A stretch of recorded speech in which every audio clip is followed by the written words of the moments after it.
The Hollow, written by Russ Buyok, illustrated by Thomas Portrait. Focus question: what elements are contained in a good ghost story? I'm scared, Sarah says, looking around at the trees. Empty branches reach out of the darkness like skeletal hands. Those hands stretched and tore at our costumes as we ran here. I lost my warrior's shield. Sarah lost her cat ears. We lost our flashlights and most of our candy, and Jake's ghost costume is in tatters. I'm just as terrified as Sarah. It's all I can do not to curl up and cover my face till morning. But I have to take care of Jake. There's nothing to be scared of. I say it's just the hollow. We walk by it every day. Every day? Yes, but this is Halloween night. Sarah whines. You know the hollow is haunted. They say if you play in this room, some kids will come play with you. And they never let you live. You become a ghost like them. That's why you don't go in the hollow. Stop it, you're scaring Jake. I say. Are ghosts going to get Audie? Jake asks, looking up at me. He insisted on bringing his winner dog. Trick or treating was something. Moved in the forest and bolted into darkness. Jake chased Audie. I chased Jake, and my friend Sarah chased me. Are the ghosts going to get us? No way, little bro. There's no such thing as ghosts. Jake doesn't look as he believes me. Let's find Audie and go home. We start walking, stopping every few minutes to untangle Jake's costume from the branches. Strange sounds follow us. The whispering of movement in the dead leaves on the ground. The creak of branches, a snapping twig. My nerves are just about to snap when we hear it, a faint barking. It's Audie! Jake starts to run. Sarah and I run after him, our hands up to protect our faces from the cheese claws. Suddenly, we burst into a clearing where nothing grows except for a gnarled thorn bush. The moon gives the place a cold glow. It's strangely quiet. Sarah's eyes are wide, and she's shaking. We wait in silence, then we hear the laughing, distant at first, but growing louder. Suddenly, a boy of about Jake's age appeared from behind the bush, laughing and running. He wears pants bunched up just below his knees, long socks, and a large, stained white shirt. Sarah screams.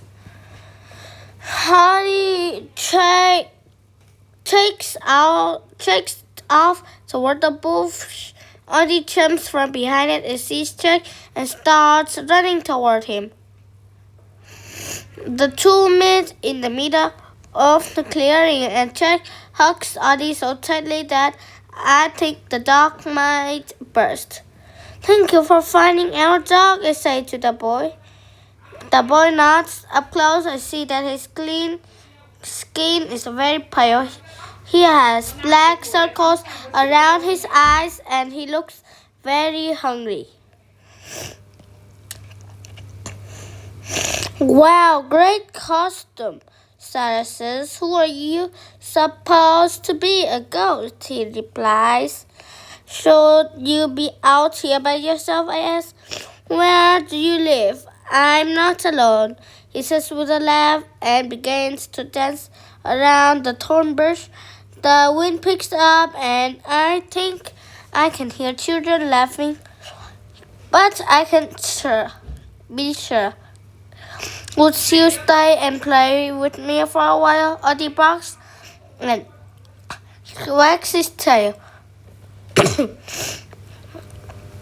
Kid, you are totally creeping me out, Sarah says. Can we?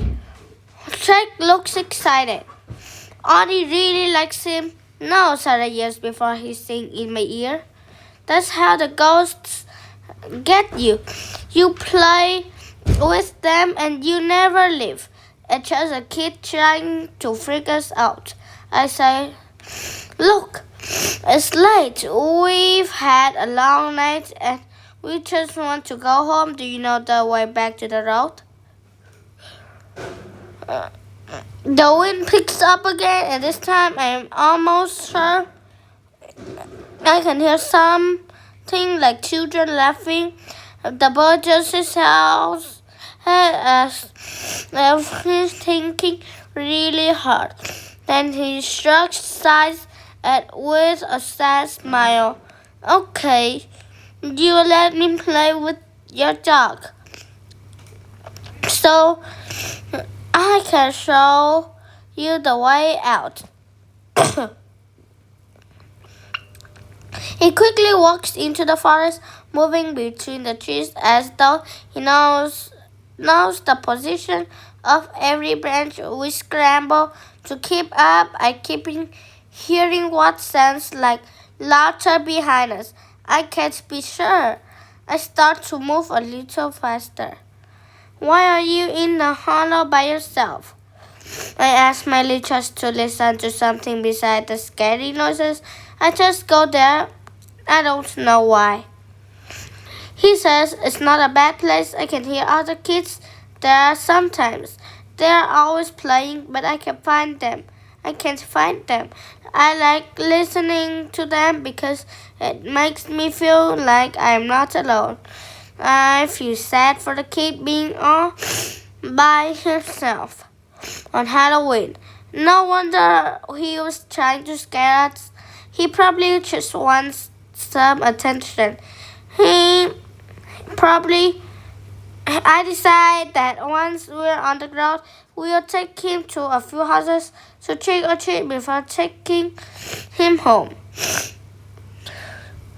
The laughter on the wind follows us. Sometimes it seems too close, and other times it's far behind. I stop a few times and look around for what might be making the sounds.